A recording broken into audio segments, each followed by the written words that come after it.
Bang. Ular tanah nih. Ini ular tanah ini sifatnya emang anteng banget nih. Tuh.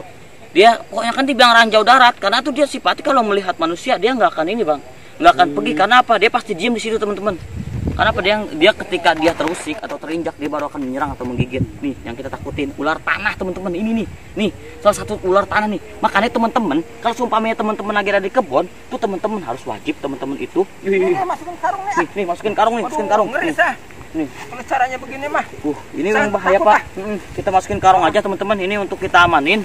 Karena ini butuh benar-benar harus kita rescue, Bang ya. Oke. Kita amanin dari sini ya, Pak ya. Karena ini saya takut membahayakan kalau ada di lingkungan sini benar-benar membahayakan para petani nih. Tuh lihat, wih.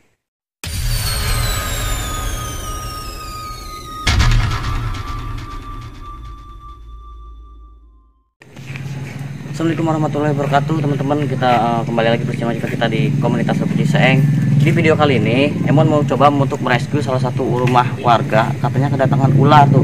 Nah kebenaran Emon dapat informasi dari salah satu grup Facebook tuh, dari admin tersebut. Itu dari salah satu adminnya Mbak Pina, cantik banget tuh. Jadi kita mau coba buat merescue untuk pencarian si ular tersebut. Makanya Emon penasaran ular apa sih yang ada di dalam rumahnya. Nah ini udah sampai sama rekan-rekan KR saya, udah sampai di rumah warga tersebut. Yuk ikutin terus.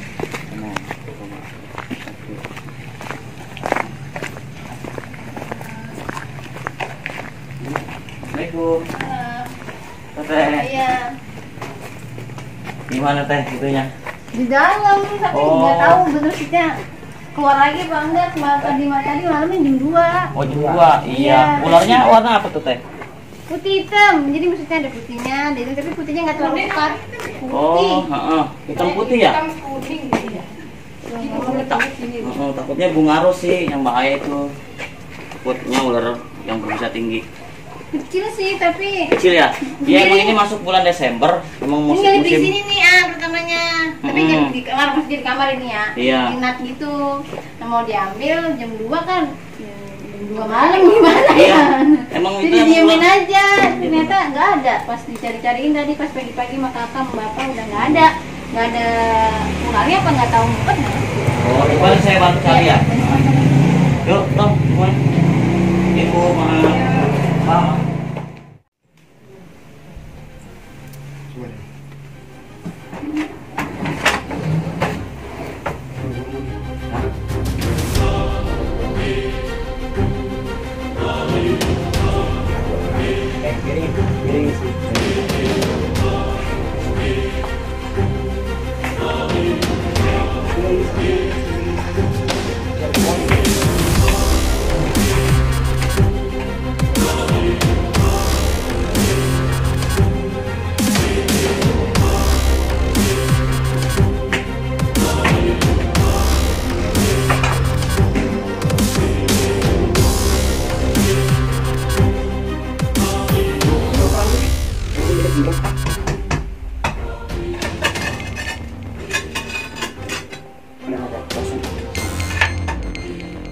Coba ini didiriin dulu.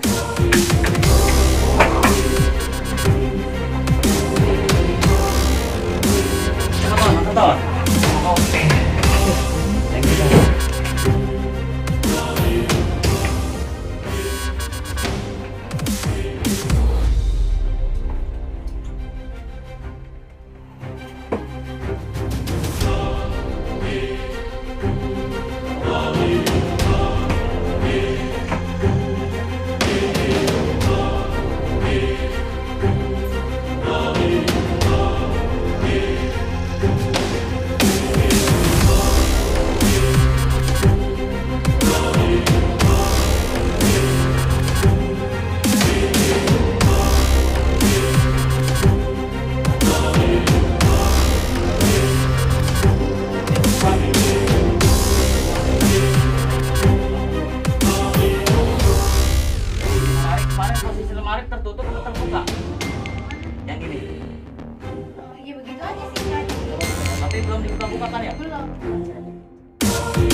Udah segini, Bang. Buntutnya di segini.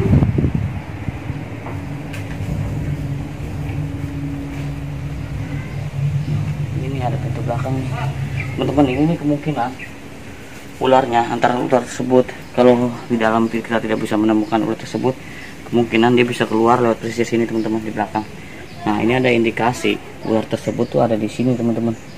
Indikasi untuk ular itu kemungkinan ada di sini. Bisa juga dia lewat solok sini nih. Nah, ini kan solokan air nih, pesisir air nih.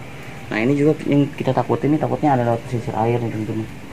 Tapi kalau dia udah di lingkungan luar rumah sih kemungkinan udah aman ya, karena dia belum tentu untuk masuk lagi ke dalam, karena juga dia mungkin nggak sengaja apa gimana, dia lagi mencari tempat yang lebih aman atau mencari mangsa buat cari makan si ular tersebut. Jadi kita mau coba cari pesisir-pesisir sini, tapi mau pakai sepatu dulu teman-teman.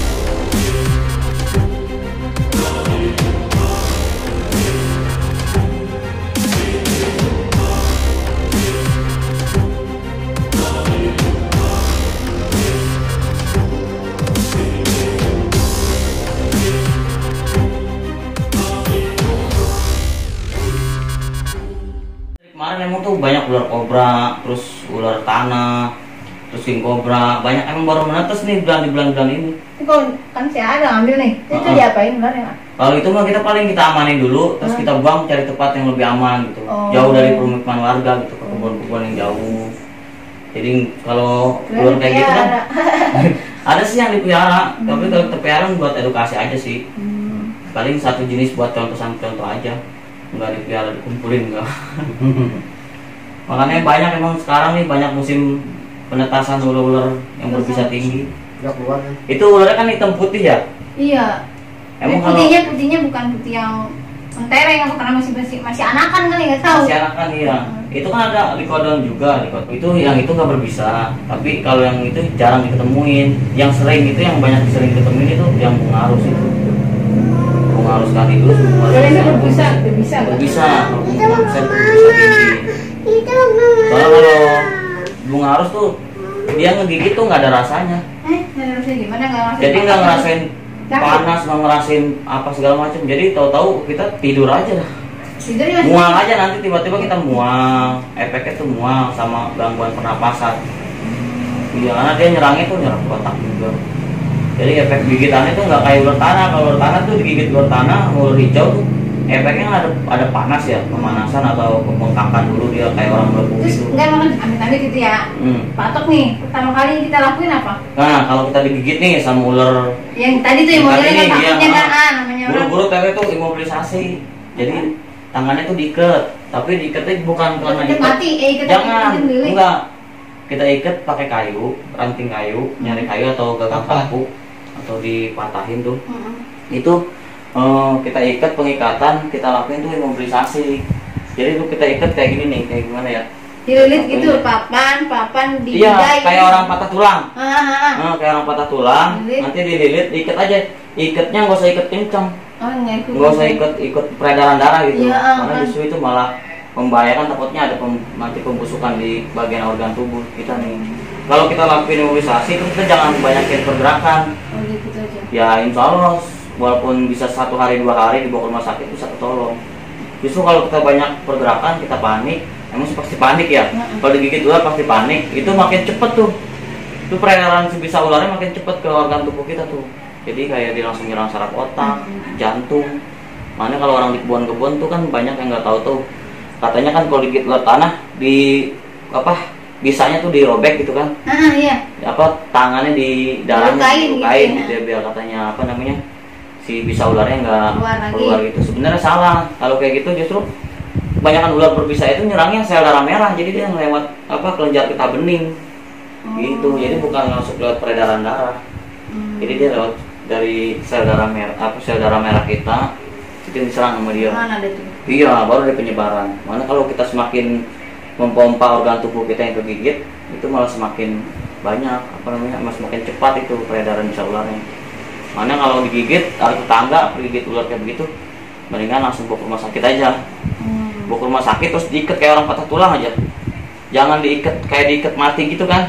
Kalau Terus darahnya biar kan, nggak bergerak kan gitu. cuma dililit doang, nggak usah pakai kayu, nggak ada masalah. Takutnya ada pergerakan kalau gitu. Oh iya, biar nggak ada. Iya, gerak, kita ngindarin pergerakan.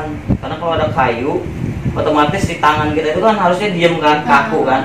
Justru kalau kita nggak ada pengikatan kayak ranting kayu atau tunjangan buat tangannya, malah itu kita pasti bakal bergerak. Karena kan kita kalau gigit pasti panik. Trombosit kita pasti turun kalau kita panik kan. Begitu turun, nah itu peredaran darah semakin cepat. Nah mencegahnya itu kalau dimobilisasi, bisanya nggak bakalan kemana-mana, pasti ada di sini. Soalnya itu pernah dulu kejadian orang digigit ular kayak tadi tuh, ular bungarus tuh. Dia security yang di Mall Marekon tuh kemarin itu, yang di daerah BSD. Itu digigit, awalnya nggak ada rasanya, jadi nggak ada rasa apa-apa. Tahu-tahu dia mual, sama udah dah kepala pusing kan. Tahu-tahu dia tidur aja, lemes badannya. Itu efeknya. Ular kecil-kecil itu nih, ular kecil cabai rawit itu. Bahaya. Tapi ada yang sampai mematikan. Itu yang mematikan dia. Itu bisa mematikan. Karena itu bisanya itu bahkan bisa setara lebih dari king cobra. Bisa ularnya tuh. Dari king cobra dia bisa setara lebih besar. Emang karakter dia malah lebih anteng. Dia nggak terlalu agresif kayak ular-ular Ya cobra. kan biasanya katanya kalau apa tuh namanya ular jahat mah dijailin begini. Nah, Ya, pokoknya intinya ngerespon buat nyerang lah. Jadi mah enggak, dia mah ngelipir pergi iya, gitu. emang karakternya bukan sebenarnya ular yang berbahaya begini apa enggak, Iya. bukan. Karena itu karakter ular masing-masing. Kalau yang langsung nyerang begini itu ular jenis yang teritorial banget tuh kayak kobra, king cobra, ular tanah. Karena itu yang dia menjaga kekuasaan dia. Kalau karakter dia emang binatang malam tuh nokturnal, dia kalem aja, santai. Cuman kalau sekalinya dia menyerang menggigit, yang ngantuk. Tapi intinya kalau ada manusia dia nggak bakal gimana, kecuali kita nggak ganggu kan. Iya, kalau ada masuk kayak kalau kedesak kayak begini nih sebenarnya nih. Kalau kedesak, ya kalau nggak ada orang pun, ya kalau dimatiin nggak apa-apa, mendingan matiin aja. Karena kan daripada kita nginiin ularnya, mendingan keselamatan kita dulu. Gak apa-apa kalau dapat melihat ular lagi, kalau masuk ke kamar, kita kan takutnya ada anak kecil gitu ya. Yang kita takutin itu anak kecil, gak apa-apa langsung aja dimatiin. Karena kan kalau nggak ada yang bisa nanganin warga atau tengah malam, kita refleks mendingan matiin aja. Gitu. Karena takut. Kemarin emang udah banyak. Ada anak kecil kejadian yang di Bandung sama, dia digigit ular hijau. Ya gitu namanya, lagi tiba-tiba kegigit. Berarti itu bisa ke atas kasur nggak? Mulai Kalau ke atas sih kemungkinan enggak ya. Karena kalau jenis bungarus dia otomatis cari tempat tuh sebenarnya di bawah yang lebih nyempil gitu. Jadi dia jauh dari penerangan. Kalau ular kobra dia pasti nyari tempat yang langsung cari lubang dah. Yang sekali dia pasti jalan terus, dia kemana ditelusuri sama dia. Jalan itu sampai keluar. Kalau ular kayak gitu, dia pasti nyari tempat tuh yang benar-benar gelap. Karena dia kan aktifnya malam hari dia. Gitu, kemungkinan dia kalau dia lagi masuk ke dalam gini, ya kemungkinan lagi cari makan, bisa jadi dia cari makan. Terus juga dia kan emang senang banget sama lampu. Jadi kalau dia tuh paling senang banget kalau ngeliat cahaya lampu, dia pasti pengennya masuk ke dalam cahaya lampu. Makanya solokan-solokan air yang ada di dalam rumah tuh, yang di kamar mandi kayak gitu, kalau bisa ditutup-tutupin aja kalau malam. Soalnya Desember ini benar masuk musim penetasan. Udah banyak banget nih ular-ular kobra sama ular bungarus. Pokoknya ular-ular yang berbisa aja. Ini sekarang udah masuk musim penetasan ular-ular berbisa. Bulan Desember tuh emang harus diwaspadain. Makanya kita sering ke kebun-kebun nih sekarang nih. Kita anjurin buat petani-petani gitu. Maksudnya harus sigap hati-hati karena di lingkungan kebun tuh pertanian rawan banget kan ular-ular tanah itu yang kita takutin. Gitu. Emang kemarin juga kita ada king cobra juga sempet dapat informasi ada ular selang benar ular king cobra. Emang banyak banget bulan Desember nih, emang banyak banget musim penetasan ular-ular yang berbisa. Tadi saya dapat informasi dari teman itu dari salah satu admin grupnya reptiler ya, dari pecinta reptil. Ya kan, jadi saya cerita, saya kan punya status di WA. Teman saya WA saudara saya. itu kayak gimana bentuknya, dia bilang gitu kan, difotoin aja di Google kan, kayak gini modelnya, itulah berbisa. Di dalam hal itu berbisa gimana ya, orang nggak tahu caranya dan nggak ada laki kan. Akhirnya dia punya inisiatif tuh, mungkin di Facebook apa tuh namanya, share di grup kan.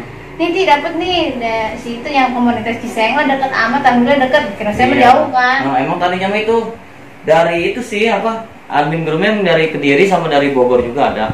Cuman dia apa namanya, tadi sempat WA, Bang minta tolong rescuein ular di daerah Parung. Saya bilang, oh deket nih, saya mengamananan lagi di sawah nih, lagi di kebun, lagi ngambil ular tanah juga, habis nginiin ular tanah di dekat rumah ini apa pertanian warga.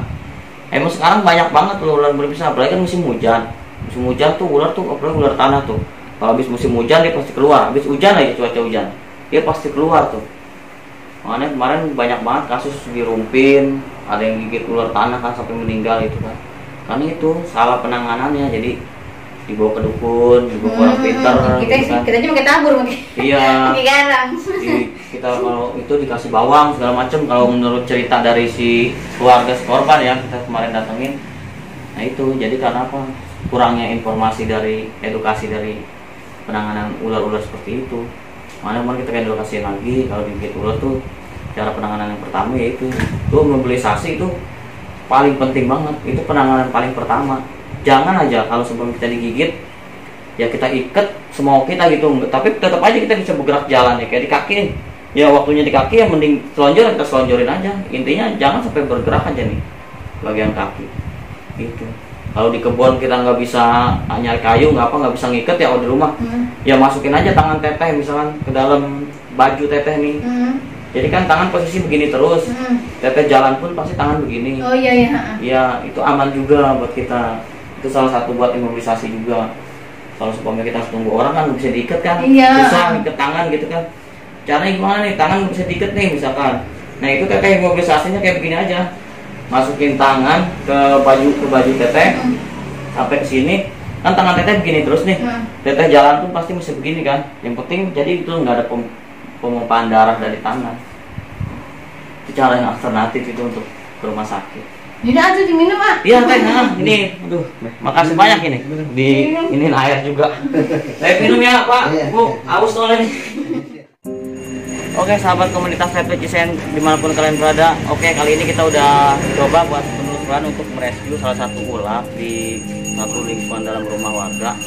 Nah itu kita tadi udah nggak ketemu ya teh ya. Ularnya nggak ada, kemungkinan besar udah jauh dari lingkungan rumah, karena kita tadi udah coba acak-acak rumah si teteh tadi ya teh. Udah semuanya kita jelajahin dan kita cacakin, tapi kita nggak ada hasilnya Bang ya. Kita nggak menemukan ular apapun di dalam rumah. Kemungkinan besar ularnya udah kabur. Kalau sama orang diomelin aja. Iya. Udah bersihin Bang, rapikan. Udah rapiin belum itu? Udah lah. Wah bener nih. Udah. Udah. Ya udah teman-teman, sahabat komunitas Ciseeng dimanapun kalian berada, jangan lupa di subscribe terus channel kita, jangan lupa disaksikan terus channel kita, jangan sampai ketinggalan nih. Dan buat teman-teman juga tuh, pesan lagi buat kita ya Bang ya. Kalau di lingkungan rumahnya kayak tadi tuh semalam ya teh, kemasukan ular di dalam lingkungan rumah. Nah itu hal yang harus kalian lakukan. Satu, ketika kalian tidak bisa untuk merescuenya atau menyelamatkannya atau membuangnya, itu lebih baik kalian matiin, nggak apa-apa. Karena apa? Yang kita takutin ular itu yang berbisa tinggi atau ular itu yang membahayakan ya Bang. Jadi kalau sekiranya masuk lagi, teteh nggak ada anak laki-laki buat ngambil ularnya, nggak berani, mendingan dipukul nggak apa-apa. Yang kita siapin takutin, aja kayu 2 meter teh. Yang kita takutin itu ular yang berbisa ya Bang. Jangan sampai kejadian takutnya banyak yang terkena gigitan ular berbisa di lingkungan dalam rumah tuh, bahaya banget soalnya, apalagi kalau punya anak kecil teh. Ya udah, ada pesan-pesan nggak teh buat warga sini apa Bang? Udah lah, nggak usah. Ya udah teman-teman, kita pamit aja ya Bang yuk. Ya udah teman-teman, sahabat komunitas Reptil Ciseeng dimanapun kalian berada, jangan lupa di subscribe channel kita dari komunitas Reptil Ciseeng.